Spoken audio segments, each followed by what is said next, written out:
Ladies and gentlemen, welcome back to the In-Memory Computing Summit here in Amsterdam. Please welcome to the stage Grid Gain Systems Vice President of Marketing, Terry Erisman.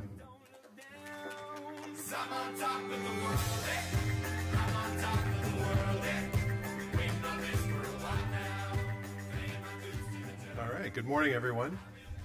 Glad to see everybody back today. How many stayed at the reception last night, hung around, had a few drinks? Most? Good, good. Everybody have a good day yesterday, I hope. A couple of housekeeping items I wanted to go over quickly. So again, we'll do the breaks in the same area, the lunch, same place as yesterday. One more reminder, passport prizes, get these stamped, get them turned in. There's a collection basket out on the front registration desk. Please get those in by the end of the last break. And we'll do the raffle at the end of the day after the last breakout session. You do need to be present to win. So come on by. We've got some good prizes to give away, and hopefully we can take care of that and get everybody on their way quickly after the end of the conference. Once again, want to thank our sponsors. Please say hello if you haven't stopped by their exhibit area kiosks already. And again, get the 4 that have stamps to get you stamped. So with that, I'd like to welcome our first keynote speaker for today. So Alex McDonald has been active in the Storage Networking Industry Association since joining member company NetApp in 2005, after more than 30 years in a variety of roles in the software industry. With a background in software development, support, sales, and a period as an independent consultant, Alex is now part of NetApp's Office of the CTO that supports industry activities and promotes technology and standards-based solutions. Alex is also co-chair of the SNIA Solid State Storage Initiative and Cloud Storage Initiative and vice chair of the Ethernet Storage Forum.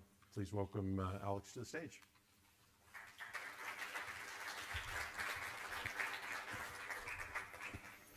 Thank you. Oh, that's me. I always get surprised by how loud I am when I don't normally wear a mic because I talk really loudly. This is really unusual. Hi, guys. So how was last night? Good? So I've got a question for you just to wake you up, because I think one of the things I was discovering yesterday was I'm not quite sure who I'm talking to. And there are really 3 classes of user that I want to talk to today. First of all, we've got end users, people who consume technology. Who amongst you are consumers of technology? You buy technology. You're interested in technology to solve business problems. So a handful, well, more than a handful. Then we have producers, people who actually produce technology like storage or like memory or perhaps specialized software. Who falls into that camp? Some of you don't have arms. And then there are people who actually write software to consume the technology to deliver to the end users. How many of you fall into that kind of developers? Mainly developers. That's really good, because this is the right audience then. So the guys who are consuming, you're going to be interested in this, because in probably about 1 Olympic or 2 Olympics time, that kind of span, you're going to see this technology widely adopted. And for those of you who are actually writing applications right now, you need to understand about persistent memory. I'm going to tell you a few things, hopefully, that encourage you to think about persistent memory in a different way. And for those of you who are actually producing this stuff, well, you've heard it before, so congratulations. Thanks for coming along this morning. Good of you. Right. So, who is SNIA? What SNIA do is the Storage Networking Industry Association. And what we do is threefold. We educate, we inform, we also provide technical standards, and then we also ratify those standards, and our member companies take back into their organizations the standards that are being developed. So we do storage management, software specifications, we do flash specifications, and I'm going to talk today about flash and persistent memory, which is an area that is probably the most exciting thing that's happened in our industry in the last 50 years. I don't know, does anyone know why it's called a Winchester? Not the gun, but the disc. Why is it called a Winchester? Do you know? Anybody know? Boy, what a lively crowd we got this morning. Wiki, wiki. It's Winchester because IBM developed disk drives in a place called Winchester. Okay? Where's Flash? That's what I want to know. Is there a town called Persistent? The jokes get worse, by the way, so feel free to laugh. The other thing that we do that's quite interesting, and I'm going to talk a little about it as we get through it, are object drives. Now, these are a new technology. Don't think in terms of disks. These can be flash-based. These can be spinning Rust. There's a wide variety of ways we can implement these, but object drives allow us to have object-based technologies on a thing as small as a drive, so a smart drive. So think about, for instance, running Hadoop, and what you do with Hadoop is you have lots and lots of data sitting out on racks and racks and racks of disk drives, and you have servers that pull that data into the center to crunch it. So, for instance, the server, you do a query to the server, say, find me all the things that are red, all the objects that I've stored that have the metadata that describes their color as red. And you go out there and you read all the data and you pass it to the server and you basically select out the objects that are red. Now imagine you've got little disk drives that are smart enough to be able to understand that they're storing objects, know where the metadata is stored on the disk drive, and you go out and ask the disk drive, find me all the objects red. And then you're only transferring the data that's relevant to the query back to the server to crunch. So object drives provide us with a smart way of packaging up disk drive technology, whether it be flash or whether it be spinning brown stuff. And we also do cloud. Who doesn't? So there's about 160 unique member companies. I belong to one of them, NetApp. There are about 3,500 contributing members that we have in terms of the technologies that I'm about to talk about.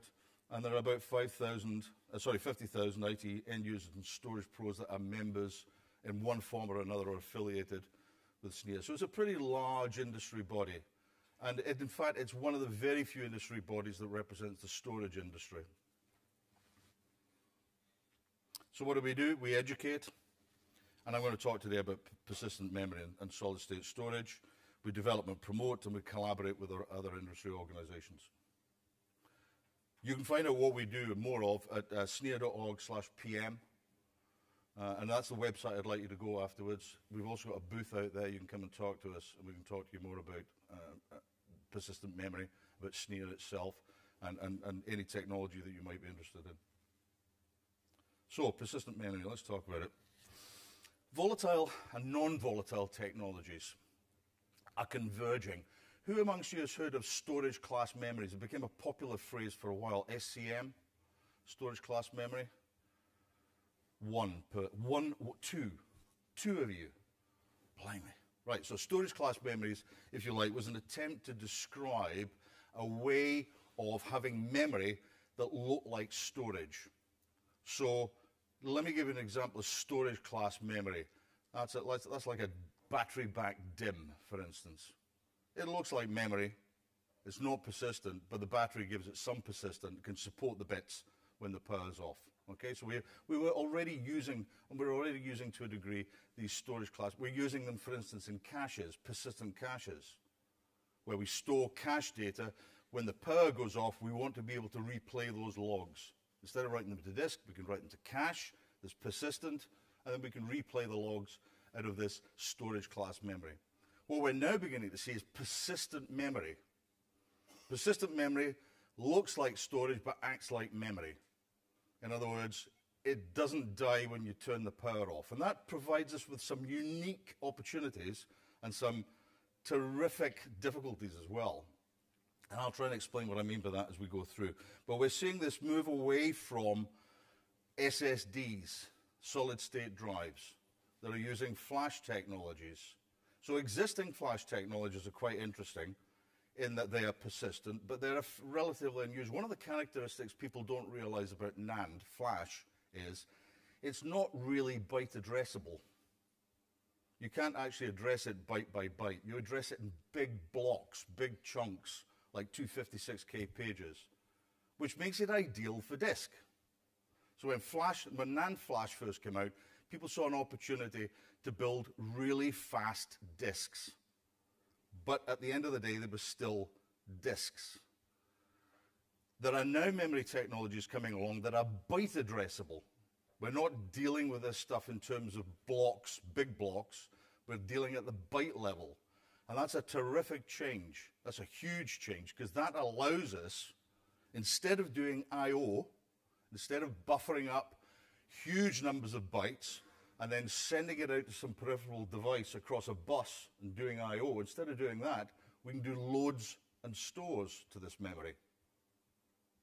We can actually load from it into registers, process it, and store the results as though we were directly addressing dynamic RAM, except that it's persistent. So we're seeing a lot more of these persistent memory technologies coming on. Did anyone go to the Intel presentation yesterday? Okay, so they talked about, for instance, about 3D crosspoint. That's one of the technologies that we're beginning to see. Excuse me. So we're getting persistent memory, which is fast. It makes for some interesting technologies. It's big.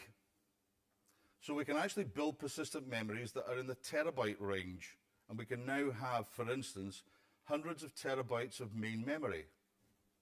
That's cool. You guys really like your in-memory databases. What if I could give you an in-memory space that's as large as, let's say, a storage farm is currently, but it's all in one server? And it's addressable from byte 0 as DRAM, all the way up to some number of DRAM, and then from that onwards is persistent memory. And you just got an address range, and you're not addressing things as file names, but you're addressing them as bytes. I mean, that's a pretty cool technology. Anyone know what the canonical bit size is of a 64-bit processor from Intel? How many bytes can you address with 2 to the power 64 bits? It's a lot. Unfortunately, Intel don't provide you with all 64 bits. They only provide you with 48 bits. So there is a limitation on this address space, but hopefully we'll get to the point where we get all access to all the bits at some point in the future. Right now, it's only 2 to the power 48. So persistent memory is disk-like non-volatile memory as one example of it. So like a persistent RAM disk, and just looks like a disk drive. Do we know how to handle disk drives as application developers? Yes. In fact, we use POSIX-like semantics on them, or we treat them as object storage. POSIX-like semantics are: we open a file, we read-write a file, and then we close the file. And that's a fairly standard way of dealing with disk. Or, if we're at the block level, we go out there and we read a block or we write a block, and a block happens to be, let's say, 4K in size. So that's a fairly standard way of dealing with this persistent memory. Literally, it looks like a disk. The other class is memory as storage, where we can actually byte address it. And your application can address this extended memory space quite freely. You know, you can put arrays in there, you can put lists in there, you can put stuff that you want to store permanently in there. There's no file system associated with it. You don't deal with it in blocks. You deal with it at the byte level. So it appears to applications like memory. And there's no I/O required at all. None. So those of you who are application developers, you're probably thinking, well, okay, this is pretty cool. I can have hundreds of terabytes, even petabyte, or multiple petabyte spaces that I can address directly without doing any I/O. How cool is that? That is amazingly cool. Let me tell you the downsides. When you power it off, it's persistent. You know the technique you've got for debugging lots of applications these days? You just simply reboot the system it was running on because it's gone wrong. Well, guess what? When you fire up a system with persistent memory, it's going to be exactly the state you left it in. So there are issues here in terms of dealing with this stuff as persistent memory. But we will get there. There's actually a model that we're developing that helps. So persistent memory is byte addressable. Load stores, you can read as well as I can. Memory-like performance. Where does it fall in terms of performance? Well, currently we have DRAM, which has response time of around about what? 2-3 nanoseconds? Thereabouts? It's sub 10 nanoseconds anyway. So, and you know how long a nanosecond is, don't you? A nanosecond is exactly 11 inches. That's the length of time it takes a photon to move from here to there. 11 inches, that's a nanosecond, okay? So when I'm talking about latencies of 2 nanoseconds, I'm talking about stuff that can only move that far. So where is it? It's pretty close to where you're doing the compute. It's right next door to you. So that's about 2 nanosecond latency on the memory bus. Then we've got disk. The latency of disk is measured in milliseconds. So there's 1,000 milliseconds in a second. So how long is a millisecond? Well, a millisecond is like, a stack of pizza boxes from here to the moon. It's a long way in terms of distance. So milliseconds, let's say 5, 6 milliseconds for an I.O. to disk. This new persistent memory lies between the two. It is a response time that's measured in microseconds, 1 or 2 microseconds. You can do 1,000,000 things in a second if they're a micro. So microseconds lies right in that mid-piece. Now, why do we do I.O.? Apart from the fact that with block devices, we are writing in blocks and they're not byte addressable, and we have to do I.O. in these big chunks. There's another reason for doing I.O., and that other reason is it allows us to go and do something else while the I.O. is taking place. We can fire off an I.O. and we can context switch in the CPU and go and run another process. We can do something else while we're waiting for the I.O. to complete on disk. And remember, it's really slow disk. Disk looks incredibly slow when you're a CPU. This stuff, however, it might actually be worth waiting, because a context switch, where I move from running one process to running another process, takes around about 250 nanoseconds. And if I got 2 context switches, one to switch to this task that while I'm waiting for my I.O. to complete and back again, that's 500 nanoseconds, which in terms of millisecond response times is neither here nor there. But in terms of microsecond response times, is here or there, and it might actually be best just waiting for it. So in other words, doing loads and stores to this memory might actually slow things down a bit. Now that doesn't sound terribly cool. So what you're going to see in terms of packaging, you're going to see these things packaged along with, for instance, there are going to be non-volatile DIMMs sitting on the memory bus with both DRAM and persistent memory and flash. And then you simply flush out the DRAM to the flash on a periodic basis. Okay, so it lies in the middle in terms of performance. So we've got this persistent memory model that we've put together. Talk about these issues that this new technology gives us. And what we're trying to do in this technical work group is put together a neutral way, neutral in the sense that it's not an API, it's a programming model. We don't do APIs. We're not giving you calls that you can make to a C library, for instance. But it's a programming model that allows you to develop applications in the knowledge that you can actually address this stuff. By the way, we need operating system support for this as well, if you think about it. The operating system needs to know about this new class of memory. And we've got there's some work taking place at the moment with Microsoft and with the Linux guys to actually get support for persistent memory in the operating system. So how's the best way of dealing with this stuff at the moment? Because we don't have any OS support, we will probably start by memory mapping. In other words, we'll treat it as a file and memory map it. So it'll look like a memory mapped file.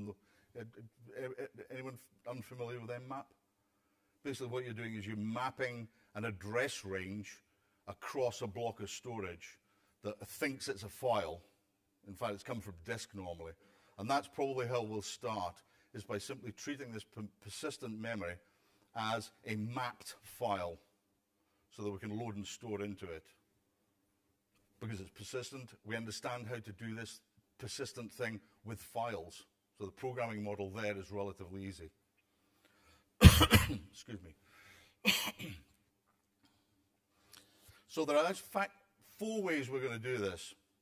Block mode and emerging mode of persistent memory. So we can treat this persistent memory as a disk, and we can give a user view of a file. So we've got this non-volatile file. We understand how to do these things currently. It's not difficult.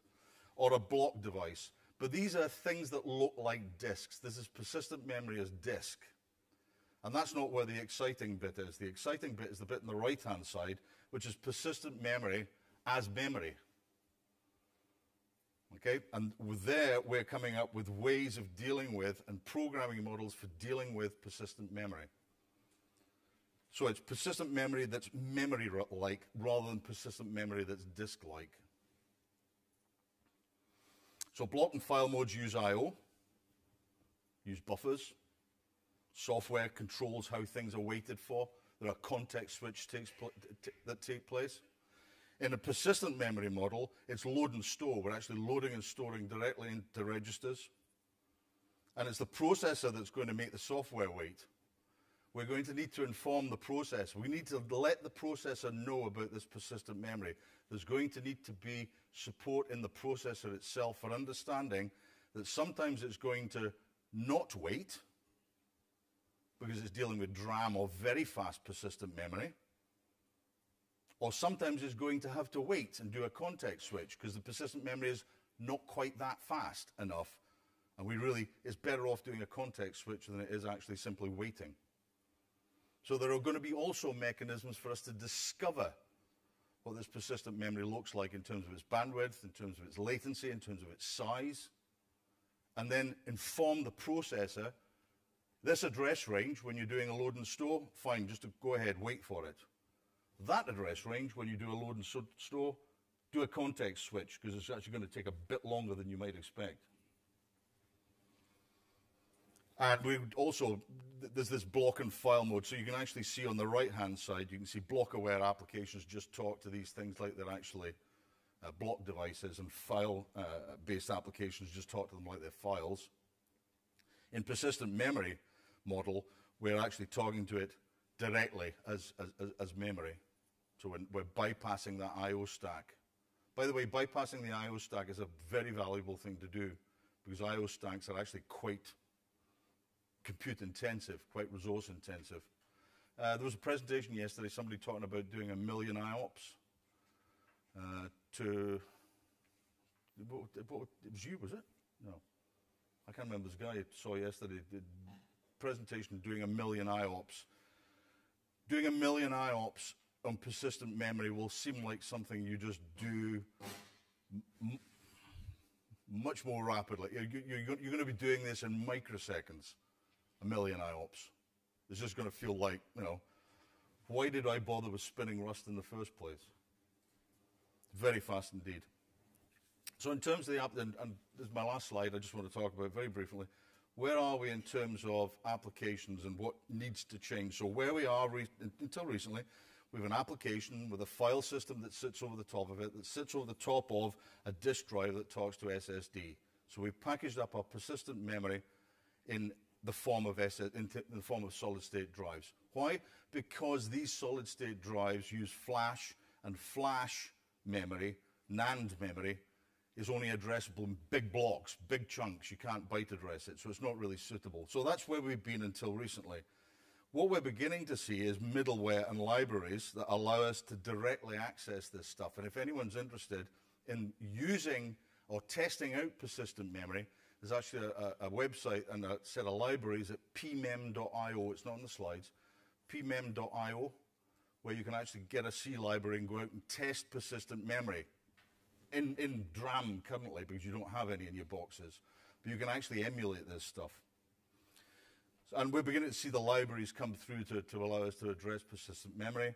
And then on where we're ultimately getting to is language support, compiler support, processor support, operating system support for persistent memory, so we can differentiate between DRAM with its couple of nanosecond response time and persistent memory with its microsecond to hundreds of nanosecond response time. And that response time will reduce. And other forms of memory, like, for instance, the stuff that we use to address disk with in terms of buffers and doing I/O. So you're going to see that progression. How long is it going to take for this technology to arrive?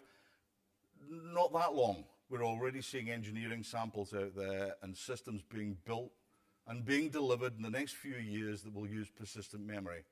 The next big push is you guys, developers, using this stuff and actually developing applications that understand persistent memory. And that's probably going to take, as I said earlier, probably 2 Olympics. 5 to 8 years thereabouts, depending on when you think the last Olympics was and when you think the next 2 are going to be. It's going to take that length of time before you guys actually have the ability, I think, to say, yep, there's enough technology out there, we understand it well enough, and we're developing it for it. But we're very dependent on you guys doing this. So in summary, we've got a programming model. This is interesting technology. It's sufficiently like DRAM that you can do loads and stores on it, but it's sufficiently not like DRAM because it's actually slower that you need to think about dealing with it separately. There's very little OS support for it at the moment, but that is coming. There is application support out there in terms of libraries, but we need you guys to drive this forwards and make demands of us as storage vendors and providers to provide you with the equipment that uses these kind of technologies. And you're going to look back on this era and think, boy, this was a big change. This is the biggest thing that's happened since the disk arrived. This is the biggest thing that's happened since Flash. It's bigger than Flash, much bigger than Flash, because we still treat Flash like disk. This is a really new and interesting and exciting technology. Any questions? None. One. Very quickly.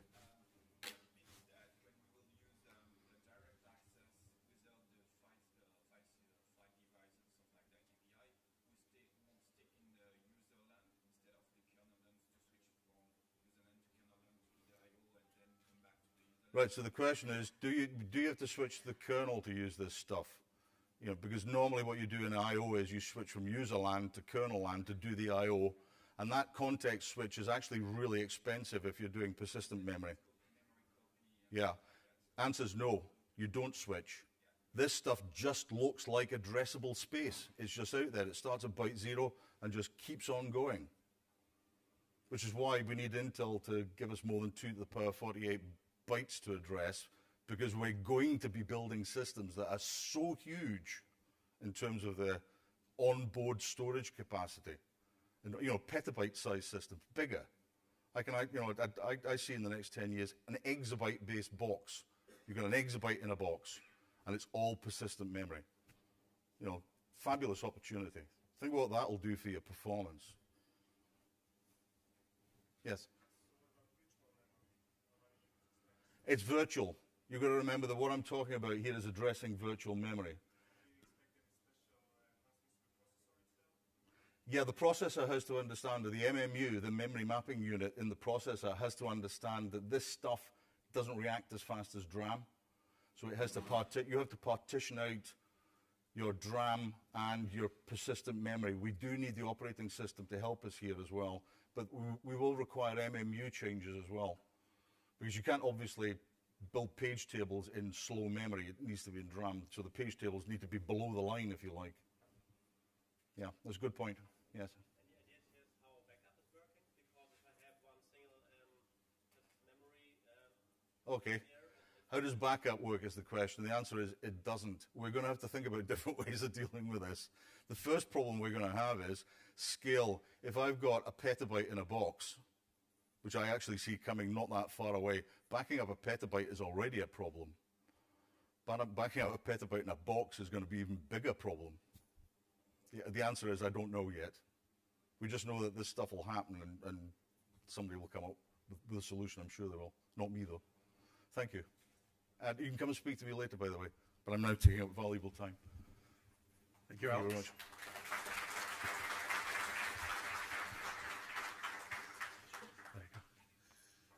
All right, thank you, Alex. As he said, he'll be at the SNIA kiosk, so please stop by if you have some more questions.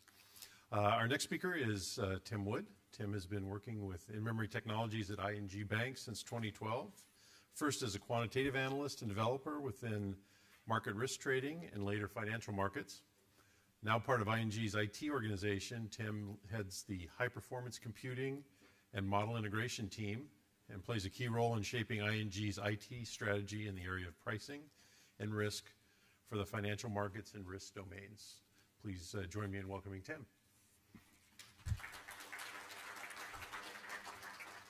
All right, thanks, Terry. Yeah, the clicker's right there. Is the microphone on? This clicker's right here also. Can you hear me? No one's nodding? Yeah. You can't? Ah, you can now, yes. All right.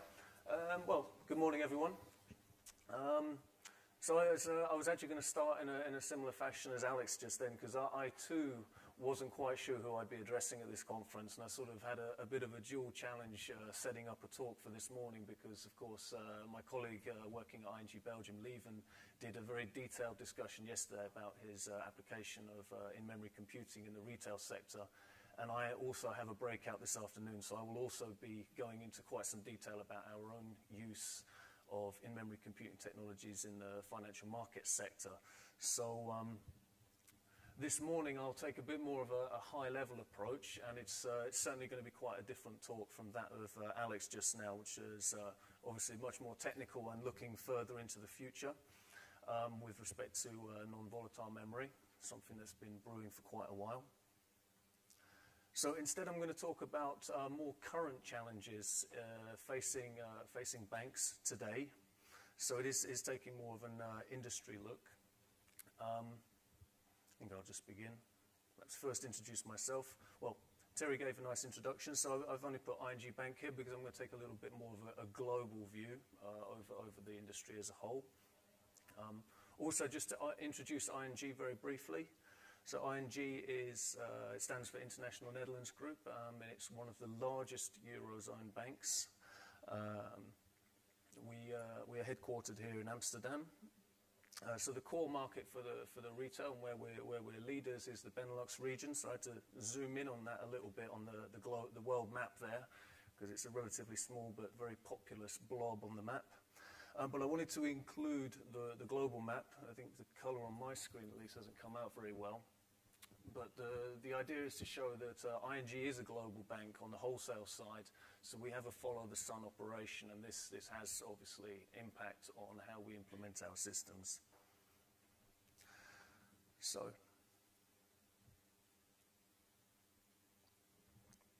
just to set a bit of a high-level context, this is a picture I found on the internet. It's a picture of some of the first bankers in Venice. I believe this picture's from around about the year 1100.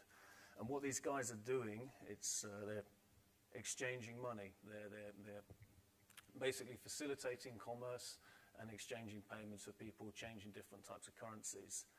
And fundamentally, the business model, what banks do, hasn't really changed in the following 1,000 years. So there's many layers of complexity that have piled up on top of that.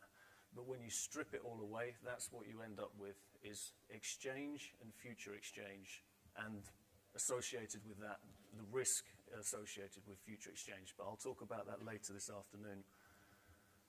So I don't intend to go through 1,000 years worth of banking history, because not that much really changed until the last century, and then the rate of change and the pressure on this industry has really accelerated in the last 30, and then more in the last 20, and then especially in the last 10 years.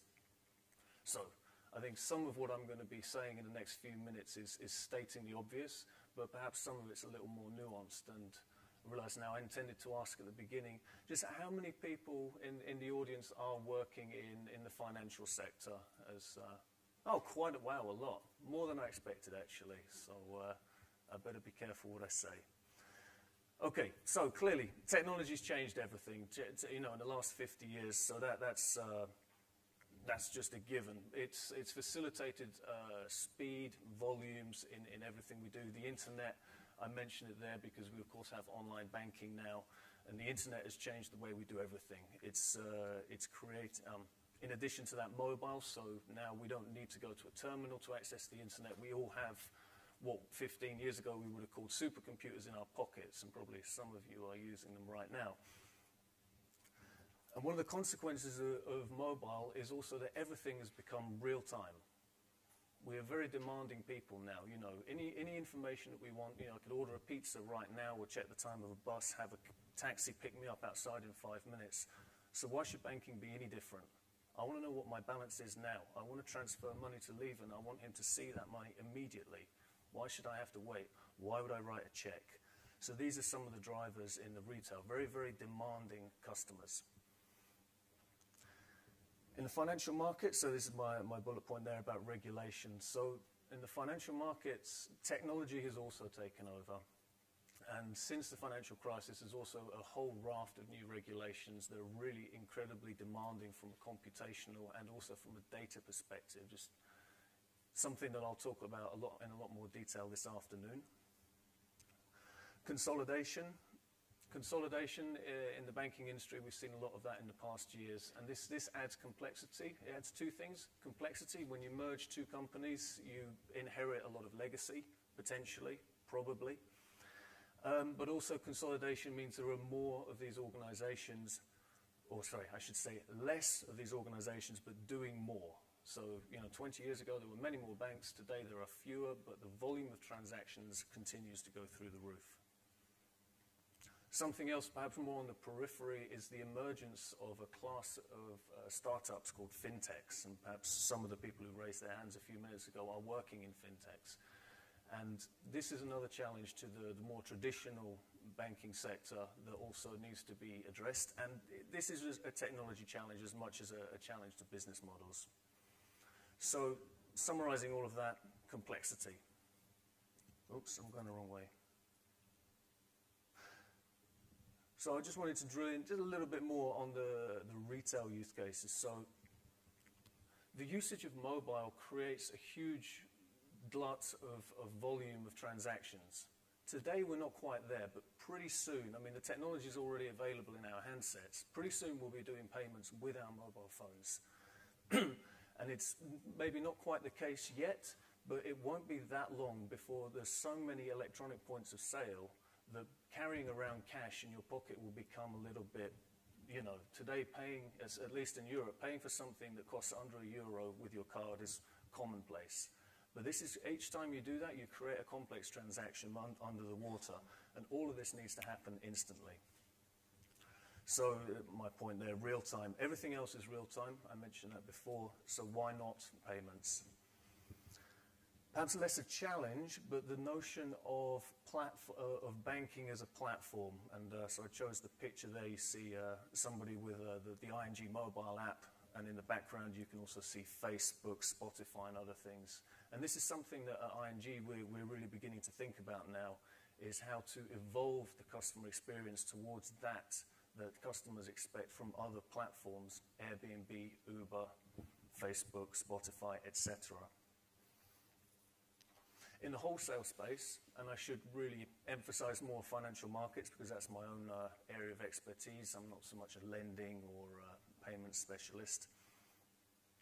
But in the last years, and it's an ongoing trend, is the globalization of financial markets. Obviously, that's not exactly news, but the more and more digitalization, the digitalization adds more complexity, adds more speed, and these things combined add to volatility. And this makes the whole process of managing your exposures that much more difficult. If everything is moving more quickly, you need to measure your risk just as quickly, and preferably also have good predictions about what will happen next.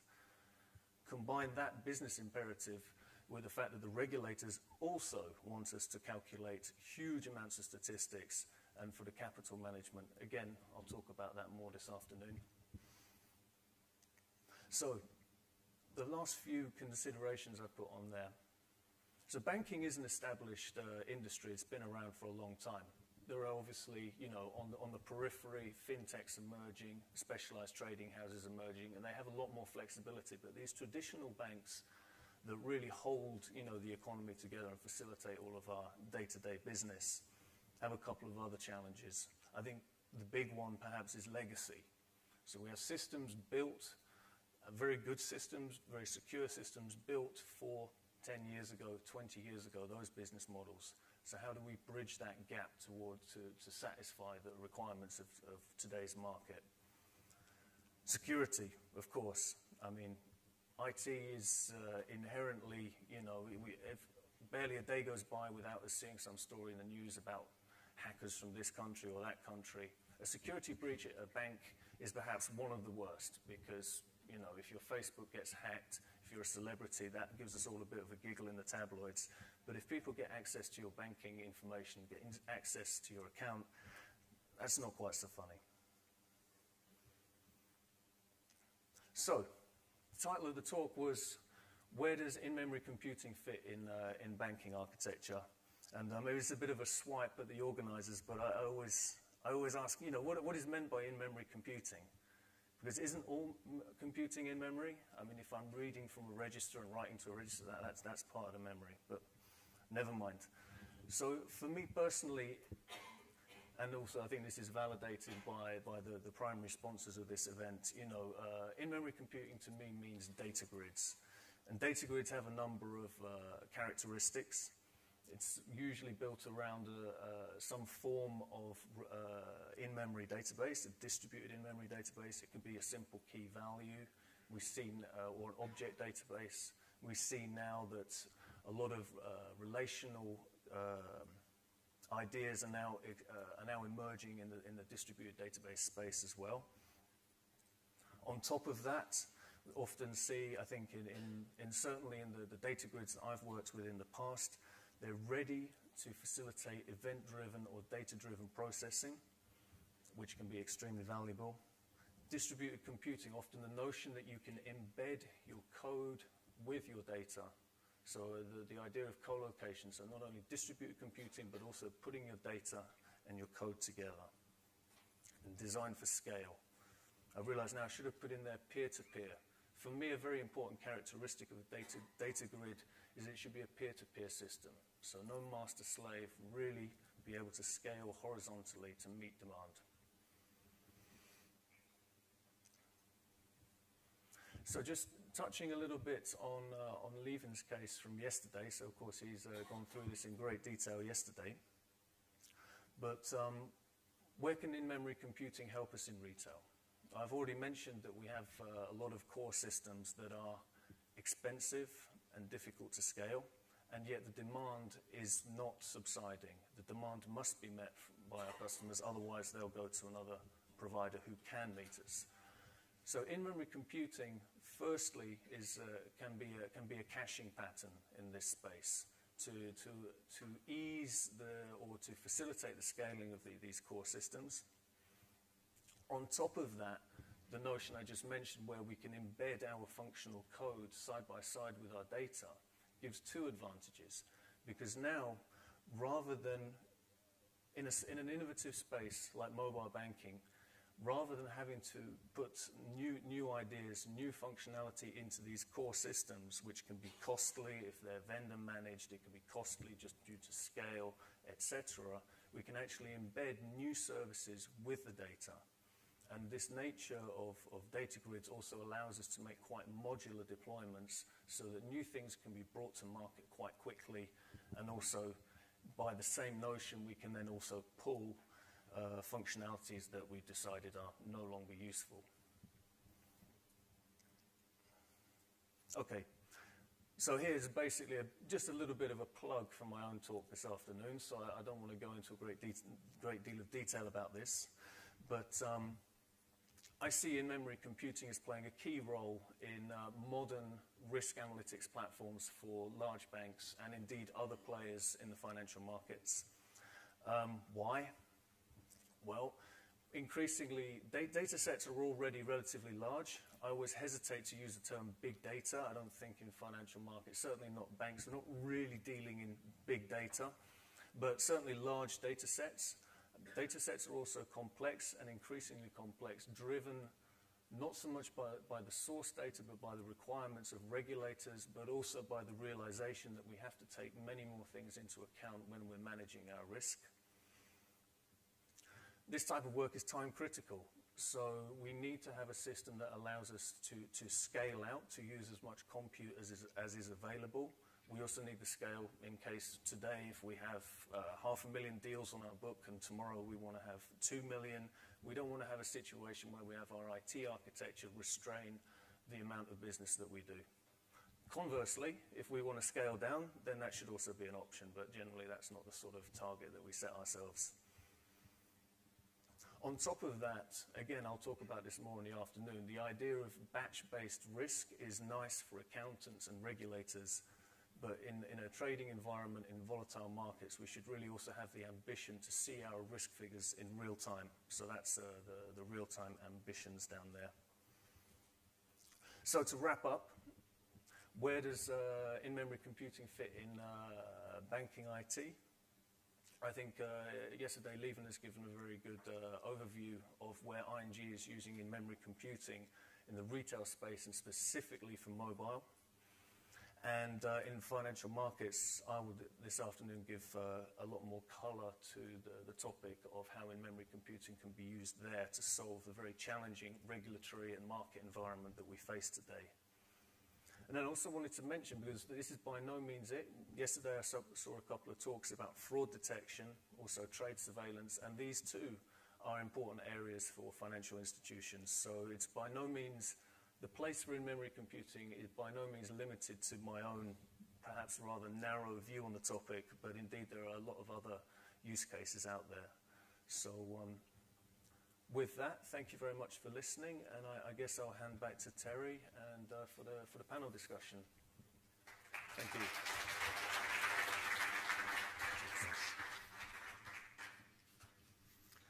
All right, thank you, Tim. So I guess we need just a minute here to set up the stage, and if we could have the panelists come to the front as well, we'll get set up.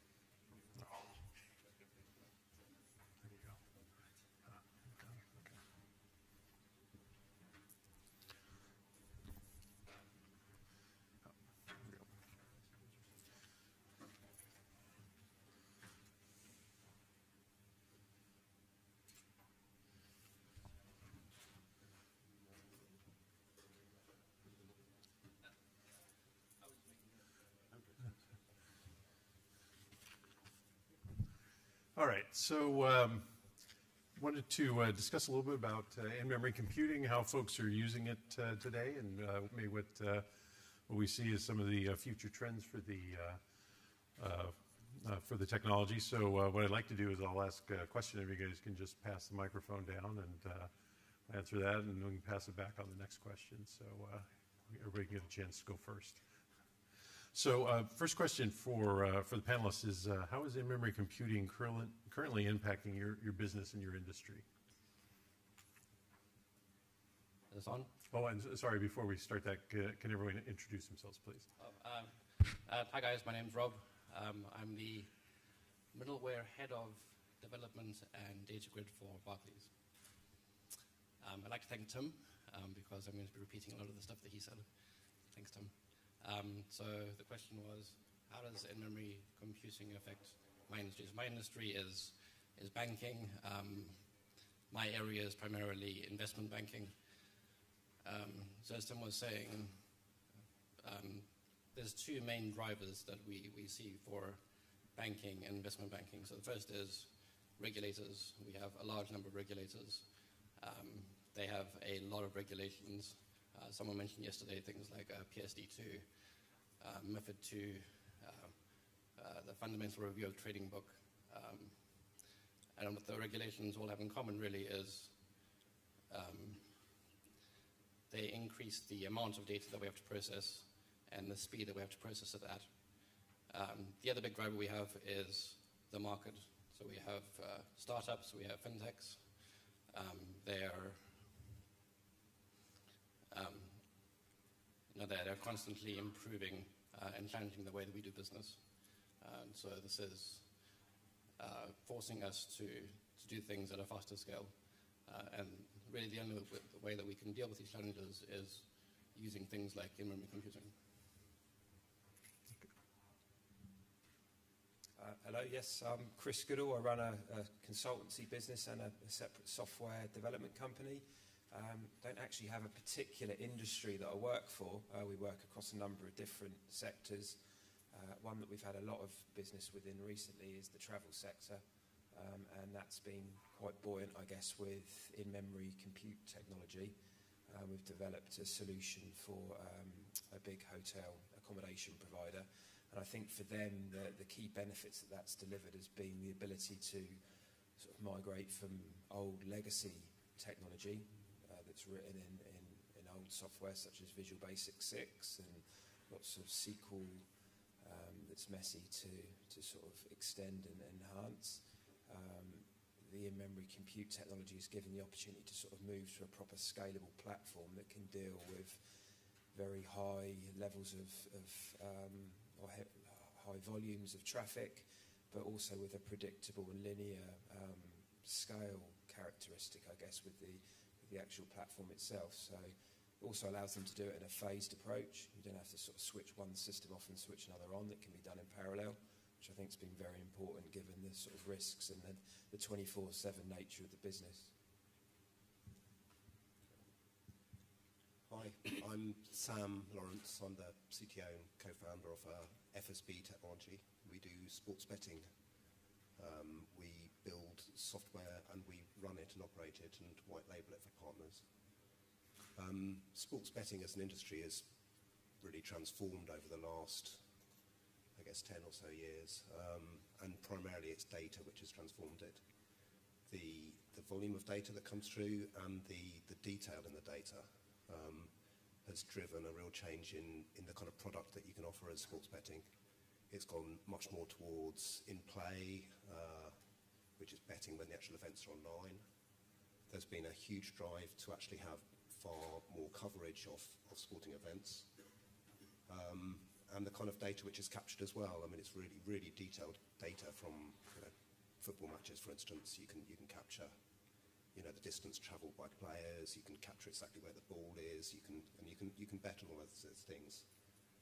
So, with that data, there's got to be far quicker processing on the fly to actually try and work out probabilities, which are then ultimately turned into the odds for calculating the returns. So there's some big calculations going on. I think also the shift to mobile and actually, I guess, the change in regulations globally as well, something that's shared with the financial sector, has really opened up the industry and just driven far more traffic, far more volume. Thank you. My name is Lieven Merckx. I'm IT architect for electronic banking in Belgium. And how did IMC in memory computing change our business? I think, honestly, we don't have a choice. There's, some of our applications are today, I would say, 25, even 30 years old. They contain all our business logic of a bank. We don't want to rewrite them. But from the other side, we have a very big tsunami of internet demand coming. More and more mobile users, increases 7 times the use of the internet. But also open banking. There will be more and more fintechs exploiting the same data. And while our legacy applications were vertical scalable until a certain limit, we have reached that limit. So the only thing we can use today is a kind of ring fencing, that kind of technology, that kind of investment within memory computing. Okay, good. Next question. You go ahead and hang on to it. Yep, I'm good. What do you see as the most valuable future use cases of in-memory computing in your business and in your industry? It's more of the same, really. So there's always going to be more regulations coming in. So the big use cases for us are already risk calculations and regulatory reporting. So we do a lot of risk calculations.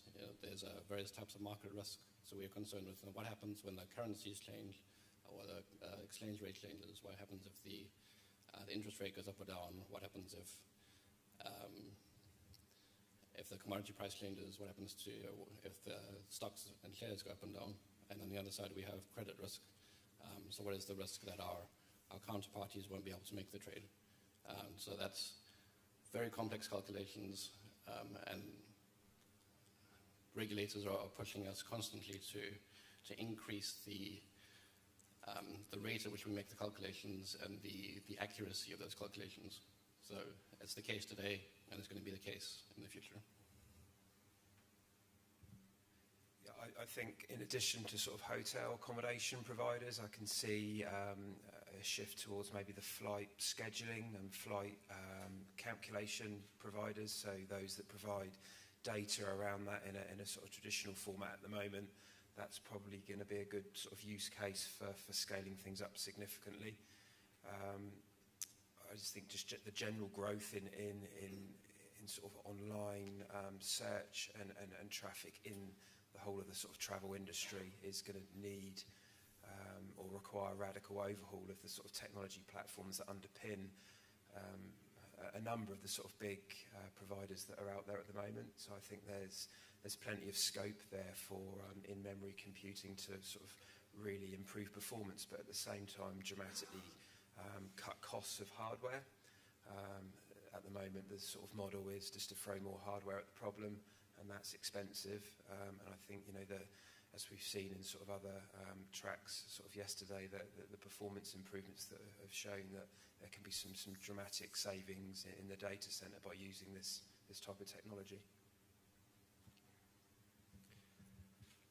I guess a lot of the discussion has been about these big transactional platforms and the kind of the core engines, which is, from the sports betting point of view, the thing which is taking the bet and settling the bet and the bit at the heart of it all. But as an industry, sports betting has seen a lot of third parties enter who provide lots of different types of services. So, taking the data, providing pricing services, providing statistical, information, doing KYC, like fraud checking, and all those different services need to join up. And I think that they're all different points that could benefit from a lot of the learnings which have come from the kind of issues that the really big bits in the heart of it all have had to overcome first. I think that a lot of that knowledge will start to seep out to all the other providers within the industry as well.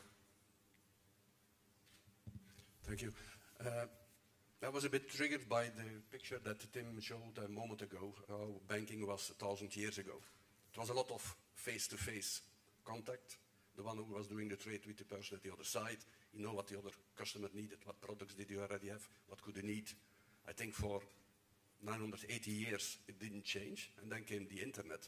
So previously you had a trust relationship with your bank branch and the person in front of you, who was most of the time the same person. Now we got the internet, and instead of passing 10, 15 minutes in the branch, you have maybe a short session of 1 minute on your mobile device. So the bank has a very small window of opportunity to sell you something else and maybe to give you something that you need. And that means that that kind of information should be available in a split second. And I think there in-memory data grid is the helper to solve that problem. Okay, good. Next question, as you're looking at those potential use cases in the future, what do you see as the most important enablers for more effective in-memory computing usage, be it hardware, software, processes, whatever? So the obvious one is the cloud, right? So banks aren't in the business of running data centers. We want to do banking. So if we can outsource the management of hardware to companies like AWS or Google or Microsoft, then that frees us up to do what we want to do, which is adding business value. But in terms of process, there's kind of like two things which are in contention. So what we want really is we want tools which are powerful.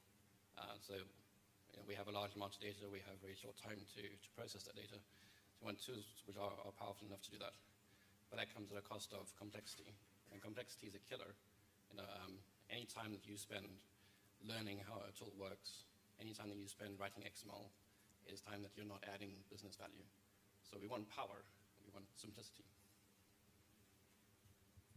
Yeah, I think I'd echo the cloud point, having sort of spent a considerable amount of time on the last projects in terms of sort of getting AWS infrastructure in place and also comparing that with Azure and realizing, particularly with Azure's case, that was sort of in its infancy in comparison to AWS in terms of the way that they were supporting that architecture. It was quite difficult to sort of do sensible comparisons and get benchmarks. So I think having improvements in those areas would help in terms of people adopting grid computing, but also probably, I suppose, from a more technical, low-level point of view, your applications need to support sort of an event-driven architecture, I think, in some respects. I think without that, it's quite difficult to really exploit the benefits of the grid. So it's just factoring in, I guess, the effort that your development team would need to do to sort of expose the data that's required to feed the grid on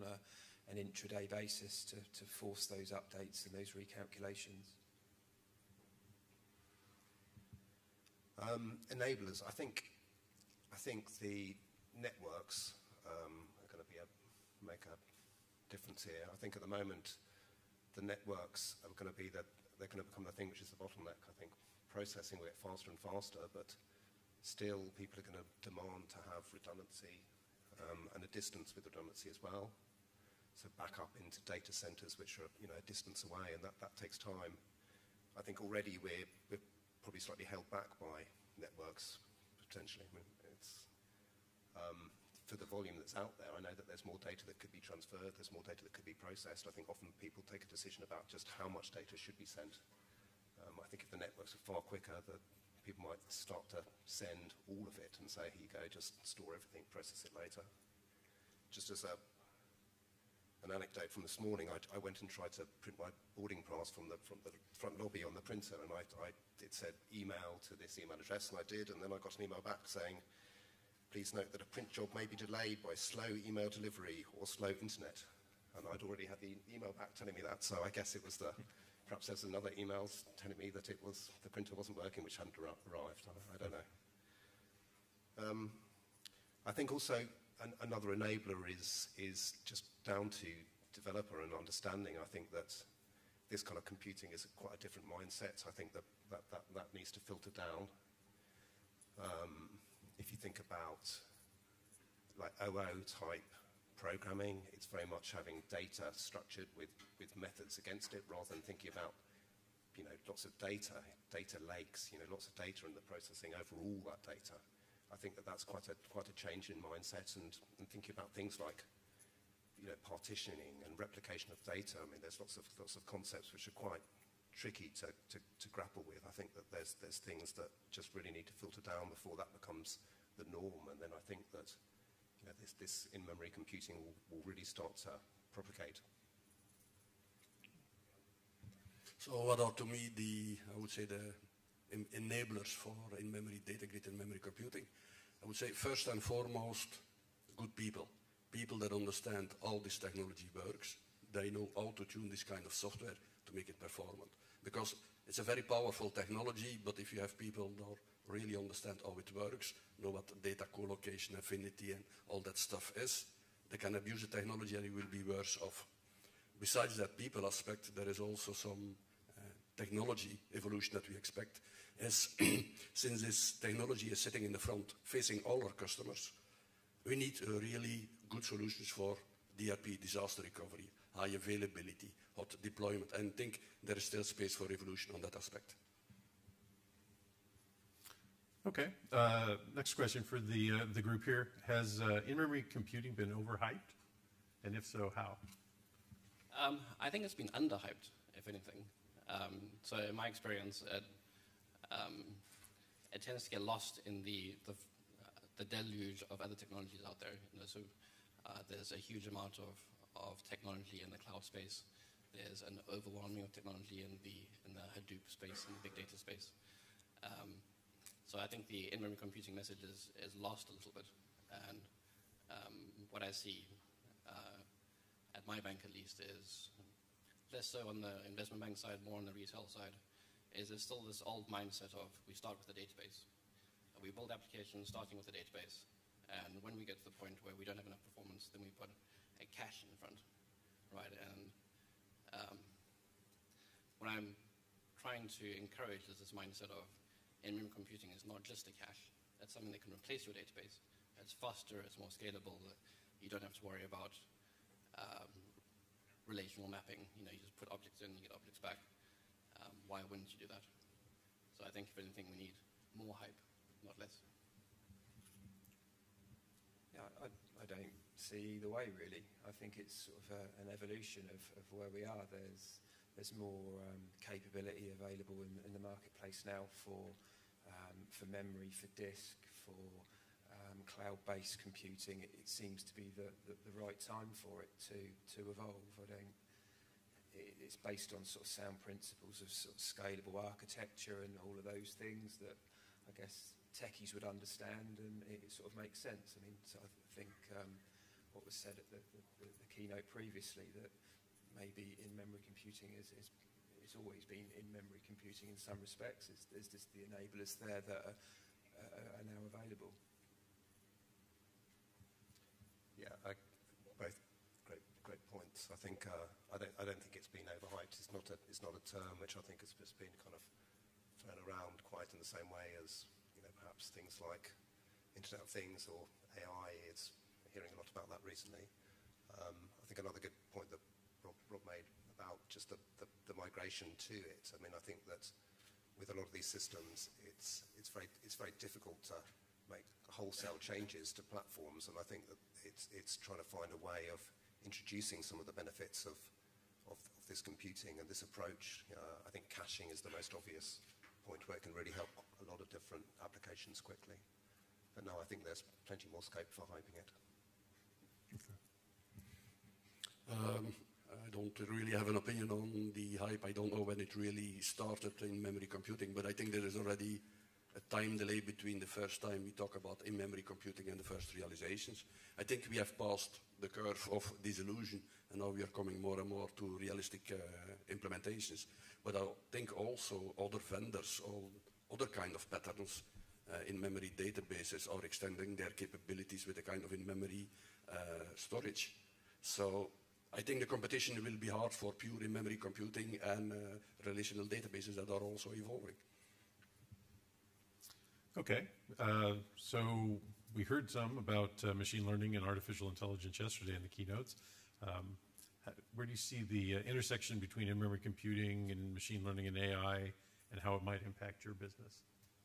So there was a great talk yesterday by the guys from Simplicity and Resys Labs talking about how they're using machine learning to do fraud detection.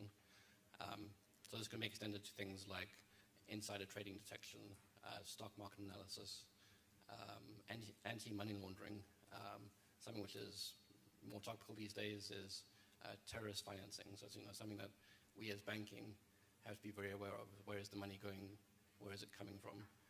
And using things like machine learning to help us detect that is a very useful tool.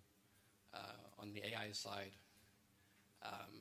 AI is very useful for automation. I see the rise of online bots, where you log onto your bank and you have a virtual assistant that will help you. It knows everything about you, and it can make intelligent recommendations and do trades or transactions for you. And all of this obviously is more data and has to be instantaneous. Yeah, I sort of think it's probably the speed of which these events can be processed and acted upon, and sort of underpinning sort of complex event processing. Not really got huge amounts of experience in the AI space, so I guess that's probably where things would develop. It's more around, I guess, the speed of operation and having the ability to process huge volumes of data very, very quickly in real time. I think with the adoption of some of this AI patterns, I mean, there's a lot more readily accessible sort of off-the-shelf analysis type that can be just dropped in for different types of systems. I think that's really helping it propagate. But I think that there's probably a much deeper level of AI which requires a far greater understanding than just dropping a prepackaged algorithm on top of data. I think and I hope that this first phase of using AI really kind of leads to that really detailed knowledge which is required to build some of those systems. I know the company where I was previously we did online games, and we wrote bots to play backgammon and various games against people, and that had a lot of complexity. I mean, it was amazing, fascinating what it could do, and that they could really get these game playing engines up to the same kind of level that a lot of the professional players would play at, almost to the point where as a business I think it really sort of stopped a lot of the demand in the games, because it just meant that the bots were too good. I think that within sports betting, there's a lot of people doing a lot of work on the actual the punter side, the people placing the bets. There's a lot of people working their own patterns of trying to look for edges, trying to look for ways of getting returns within this industry, and I think that's probably also an area, but that's not really the companies or the big platforms driving that. That's the consumers actually adopting this too. We are trying to apply machine learning in the bank for e-fraud analysis. We are just starting experimenting with it. I'm not 100% sure it will show to be usable, because the data that you need to find this kind of e-fraud patterns is very rare. And after that, probably the e-frauder will adapt this way of working. So I'm still curious to see if we find something that is future-proof. There is another aspect of machine learning which is more analyzing the marketing data and the data we have today, is to define cross-selling opportunities. Like if you buy a book on Amazon.com, it tries to find out which are the other books that you are interested in. So also in banking products, we are trying to find the next best product that would be interesting to you. It's also called machine learning, but it's not based on neural networks, because normally we associate a lot machine learning with neural networks. Okay, and then one other topic we heard mentioned yesterday was the Internet of Things.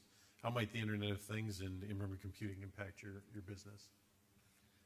So as Lieven mentioned a couple of times, there was a huge growth in the number of transactions that we saw when the move to mobile happened. And so with the move to the Internet of Things, so being able to pay using contactless cards, being able to pay with Apple Pay or Android Pay or Samsung Pay or X Pay, there's already a huge boost, and it's only going to increase in the number of microtransactions that we have to process. If you add on to that the rise of the smart machines, right? So at the point where you can ask Alexa, or you can ask Alexa to order things for you, but the point where your fridge orders you milk because it can see that you're out of milk. So all of those microtransactions obviously mean, first off, there's a huge security implication. So we have to, how do we make sure that that is secure and we can trust where it's coming from? But it's also, again, a huge increase in the amount of data that we have to process. So that's where in-memory computing comes in. Yeah, I think it's probably the vast array of payment opportunities for sort of hotel accommodation and being able to process that in real time, and maybe adjustments to schedules for your trip and other sorts of travel, transportation add-ons that might be calculated in real time depending on where you are. Also with sort of flights and scheduling data depending on the airlines, and having the sort of various feedback loops for all the different parts of that sort of workflow that happens to do with the flight, and all the luggage handling, etc. All of these bits of information that need to feed into the overall sort of transaction from the user's point of view, and having that processed and passed back. With sports betting, I think that one aspect is actually how the data is captured from sports. I think that there's been a lot of innovation there. I mean, you can have players that are having their heart rate captured and sent back and sent along with other information about their position and their speed and everything else as well. I think that's one bit. It's not really this same bit of thinking about the Internet of Things as devices almost capturing data without us knowing that they're capturing data, which I think is often what it kind of means. I don't quite know on the sports betting side. I don't think anyone's going to be opening their fridge and placing a bet anytime soon. But But it'll see. I think with a lot of these technologies, it's very difficult to predict where the innovation is going to come from. And I think just, actually having the tools out there, having the mechanisms out there will probably, give a lot of people the opportunity to go and think of, great ideas. Yeah, I think there is a certain potential in the Internet of Things. We don't see the killer apps yet coming. I think already we have the intention to use more the mobile device as a feed for information to the bank to help us. You will use your card as an NFC device to authenticate yourself to do your payments. Maybe we'll use your GPS location. We try to prepare as a bank for that kind of apps if they are there tomorrow, and maybe tomorrow your automatic driving car will pay your speeding ticket through your bank. I don't know. Okay, very good. Well, I'd like to thank the panel. These are also all members of the conference committee, so if you could give them a round of applause, I'd appreciate it.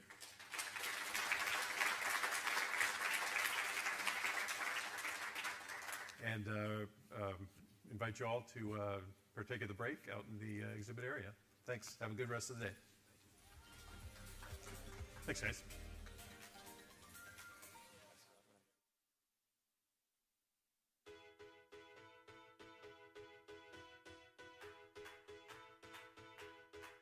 It was a strange place and a tender age. It was just a bit